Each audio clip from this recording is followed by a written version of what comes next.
안녕하세요. 사연살롱이에요. 오늘의 사연입니다. 제 지금 나이는 29살이고요. 남편은 32살입니다. 결혼한 지 벌써 7년. 22살의 어린 나이에 25살 남편과 결혼해서 지금까지 결혼 생활을 했네요. 22살 한참 꽃다운 나이에 급하게 결혼을 했어요. 결혼을 한 계기가 혼전 임신은 아닙니다. 그땐 뭐가 그리 좋았는지. 지금 보니 인간 같지도 않은 남편 뒷바라지에 시어머님, 시아버님 모시고 살며 제 인생을 꾸미는 일은 생각도 못했어요. 제가 어떻게 지금까지 버텨왔는지. 시어머님과 시아버님은 정말 조선시대 사람들이에요. 여자라는 사람은 사람 취급도 못 받죠. 9시가 넘어서 들어오는 건 있을 수 없는 일이고 외박은 상상도 못할 일입니다. 밥상을 차려도 몇 끼 5가지가 넘는 음식에 술은 금하고 결혼하고 친정에 간 것도 10손가락에 꼽을 정도입니다. 명절에도 내려가는 일은 거의 없었어요. 네, 말도 안 되죠. 지금 이 시대에 요즘 이렇게 사는 사람이 몇이나 될까요? 그래도 지금까지 제가 죽을 만큼 버텨온 게 딸아이 때문입니다. 결혼한 후 1년이 지나 아이가 생겼습니다. 시어머님과 시아버님, 그리고 남편은 아들을 기대하셨죠. 아들 낳는 보약, 아들 낳는 분 속옷에 아들 낳을 수 있는 날짜를 잡으러 온갖 점집에 수도 없이 끌려다녔습니다. 정말 속옷까지 못 입겠어서 어머님께 속옷은 안 입으면 안 되겠냐고 말했다가 세상 온갖 욕이란 욕은 다 듣고 그걸 또 시아버님께 말하셔서 저 그날 정말 눈칫밥 먹고 체하고 토하고 그랬습니다. 근데 딸이 태어난 겁니다. 그 후 산후조리도 제대로 못 받고 애 낳고 3일도 안 지났는데 밥하고 빨래하고 청소하고 집안일 다 했어요. 딸 낳고 몸이 좋지 않아 조리원에 들어가려고 했는데 딸 낳아놓고 무슨 조리원이냐고 하면서 타박하시고 저희 딸내미한테 눈길 한번 안 주셨어요. 애가 우는데도 시끄럽다 꼬집으시고 소리 지르시고 정말 너무 서운하고 딸아이한테 너무 미안해서 매일 울었습니다. 남편도 적잖이 실망했나 봐요. 그때 남편과 처음으로 언성 높이고 싸웠어요. 어떻게 그럴 수 있냐? 우리 아이 아니냐? 우리가 사랑해서 낳은 딸인데 아들이 아니란 이유로 그렇게 실망해서 딸아이한테 다정하게 안 대해줄 수 있냐. 제가 하고 싶은 말을 했는데 돌아오는 건 시어머님과 시아버지의 호통이었죠. 제가 남편 잡아먹으려 든다면서 참고 참았습니다. 그리고 지금까지 수없이 노력했습니다. 배란기에 맞춰서 관계도 수없이 가지고 피곤해도 새벽에 관계를 가지면 아들을 낳는다는 시어머니 말에 한 달에 몇 번씩 잠도 못 자고 새벽에 관계 가지고 하다 어쩔 때는 시어머님께서 문 앞에서 감시하셨습니다. 정말 치욕스럽더라고요. 못하겠다고 했습니다. 몇 년 동안 노력했는데 안 되는 걸 보면 저희 부부 사이에는 자식 복이 딸 하나뿐인 것 같다고. 그 후로 시어머님 반응, 시아버님 반응, 그리고 남편까지 등을 돌렸습니다. 본체도 안 하고 말을 걸어도 인사를 해도 밥을 차려도 거들떠 보지도 않고 자기 할 일들 하십니다. 저는 그 집에서 사람이 아니었더라고요. 그리고 며칠 뒤 남편이 30만 원 제 손에 쥐어주면서 친정에 다녀오라고, 안 다녀온 지 오래된 것 같다고, 딸아이랑 쉬다 오라고, 집안이 너무 냉랭하니까 좀 쉬다 오면 괜찮아질 거라고 하기에 너무 고마워서 눈물 흘리면서 고맙다고, 앞으로 더 잘하겠다고 다녀오고 나서 나도 몸이랑 마음 추스리고 시어머님, 시아버님께 더 잘하겠다고. 그렇게 고맙다고 한참을 울고 딸아이와 같이 친정에 내려갔다 왔습니다. 그리고는 청천벽력 같은 일이 저에게 벌어졌죠. 장장 2주일 동안 정말 많은 일이 벌어졌더군요. 앞으로 더 잘하리라, 아들 못 낳은 실망, 내가 좀 더 노력해보자. 그렇게 마음먹고 집에 들어간 순간 정말 눈물이 흐르더라고요. 멍해지고. 또 눈물 나네요. 멍청하게 진짜 아무 말 할 수가 없었습니다. 저와 나이대도 비슷한 여자가 남편과 팔짱을 끼고 시어머님, 시아버님과 과일 먹으면서 웃고 있는 겁니다. 시어머님, 저에게 한 번도 아가야 하고 다정하게 불러주신 적 없습니다. 시아버님도 마찬가지로 저에게 새아가 라고 불러주신 적 없고요. 저한테 늘상 누구누구 엄마야, 누구누구 애미야, 화가 나실 땐 잡년아, 그렇게 아가야 하면서 웃고 계시더라고요. 제가 들어와도 보는 척도 안 하고 하하호호, 정신이 나가버릴 것 같았습니다. 딸아이 방에 들여보내고 저 정말 이때까지 당한 서름 따발총처럼 싸댔습니다.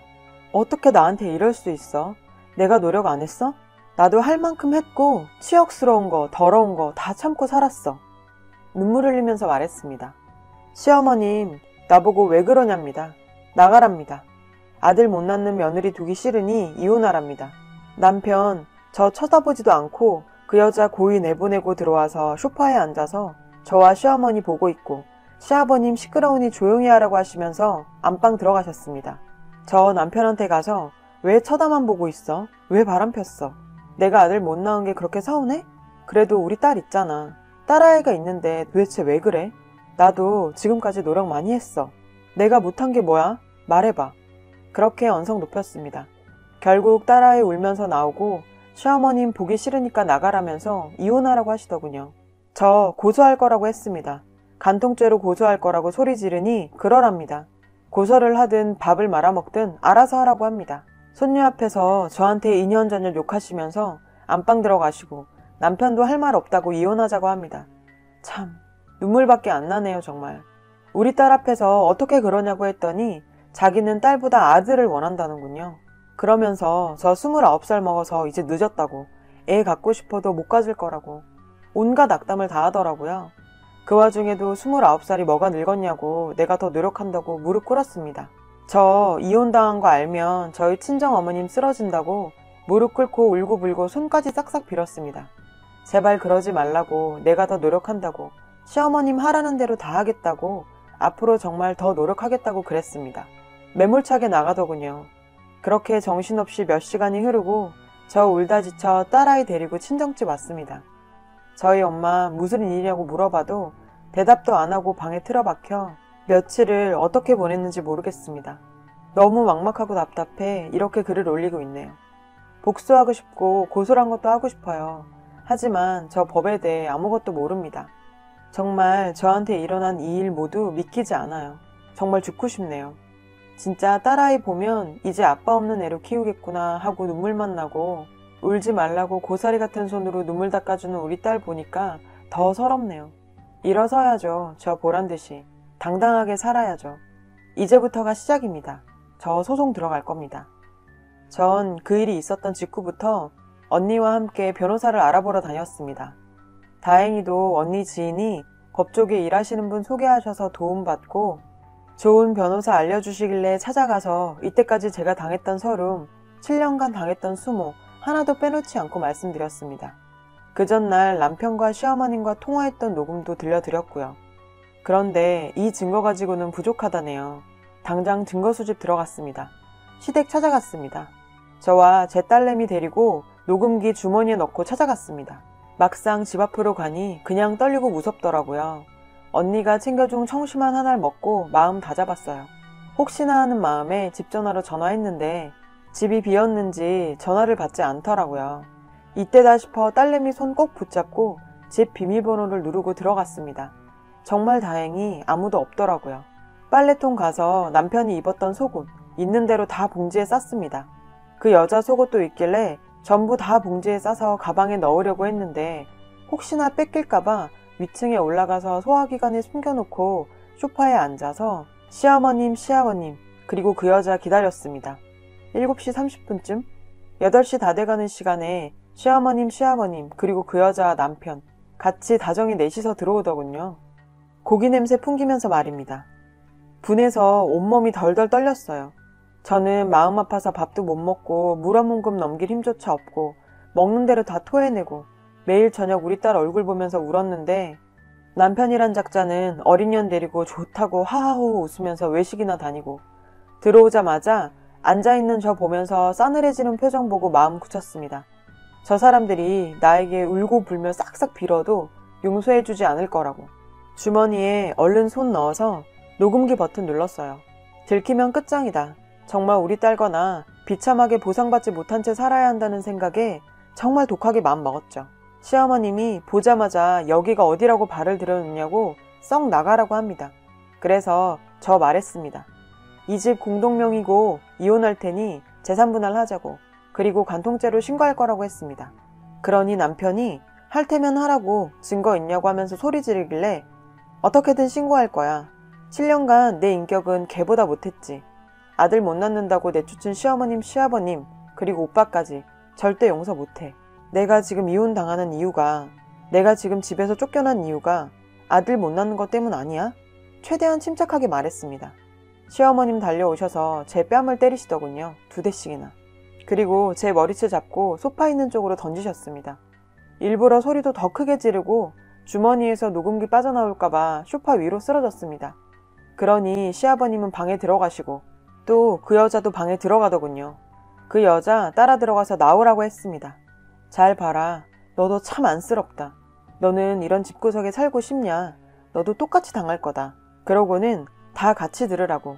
그리고 거실에 앉아 종이랑 볼펜 꺼내놓고 우리 딸 양육권 전적으로 앞으로 저한테 있다는 각서 쓰라고 했습니다. 우리 딸 찾지도 않을 거고 앞으로 만나지도 않을 것. 그리고 이혼한 후에 양육권 주장하지 말라는 내용도 써서 도장 찍으라고 했습니다.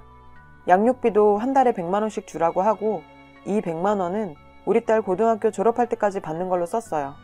시어머님이 그까짓 거 찍고 먹고 떨어지라고, 애 가지고 떨어지라고 비아냥거리더라고요. 녹음기 돌아가는 줄 모르고 그렇게 비아냥거리시며 집 못 준다고 하길래 저 소송 건다고 하고 더 이상 구역질 나서 더 못 있겠어서 그 각서 받고 나왔습니다. 그리고 위층 소화기관에서 속옷 숨겨둔 거 가지고 왔어요. 병원 가서 뺨 맞은 거, 머리채 잡혀서 혼난 거 진단서 끊고 집에 돌아와 우리 딸 밥 먹이고 저도 밥 먹었습니다. 살겠다고 꾸역꾸역 밀어놓고 밤을 샜어요. 날 밝자마자 유전자 센터 검사하는 곳 찾아가서 남편 속옷, 그 여자 속옷, 제 칫솔 드렸어요. 남편 속옷에 제 DNA 말고 다른 DNA가 있는지, 그 여자 속옷에 남편 DNA가 있는지 봐달라고 검사 의뢰 부탁드렸습니다. 변호사님께서 차라리 녹음하고 비디오 찍고 이런 것보다 이렇게 하면 빠져나갈 구멍이 없다고 사람들에게 잘 안 알려진 방법이라 이런 건 방심하고 있는 사람들이 많으니까 입고 난 속옷 가지고 검사해보라고 하셨거든요. 저도 언니도 그 말 듣고 이거다 싶어서 입고 난 속옷 빨래통 뒤져서 DNA 의뢰한 거고요. 의뢰한 후에 쉴 틈 없이 변호사 찾아가서 진단서 드리고 내일 감식 의뢰 나오면 소송 준비하자고 했어요. 그날은 집에 돌아가서 우리 딸과 놀아주고 몇 년 만에 우리 딸 손잡고 엄마 손잡고 외식하러 나갔습니다. 거짓말같이 미련 같은 게 싹 사라지고 두려움도 없었어요. 내가 왜 진작 이렇게 이혼을 안 했을까? 딸에게 아빠라는 존재보단 자유와 웃음이 더 필요하단 걸 왜 이제 알았을까 후회하면서 그날 마음껏 웃고 마음껏 먹고 마음껏 즐기고 오랜만에 찾아온 평화에 눈물도 나고 그렇게 엄마와 딸내미와 함께 잤어요. 그리고 그 다음날 DNA 감식한다고 문자를 보냈습니다. 남편에게 전화가 시도 때도 없이 울리더군요. 시어머님, 시어머님, 그리고 남편 번갈아가며 전화가 오고 그걸 보고 있으면 저도 미쳐버릴 것 같아 핸드폰 배터리 빼버렸어요. 그리고 DNA 검사 의뢰한 기관 찾아가서 결과 받으러 갔습니다. 다행히 그 여자 속옷에서 남편 정액이 발견됐다고 하더라고요. 그 팬티에만 묻어 있었다고 결과 받았어요. 집에 갈까 하다가 시어머니 찾아와서 서류를 뺏어갈까 하는 두려움에 바로 변호사님 찾아가서 서류 드리고 소송 준비 빠른 시일 내에 부탁드린다고 했습니다.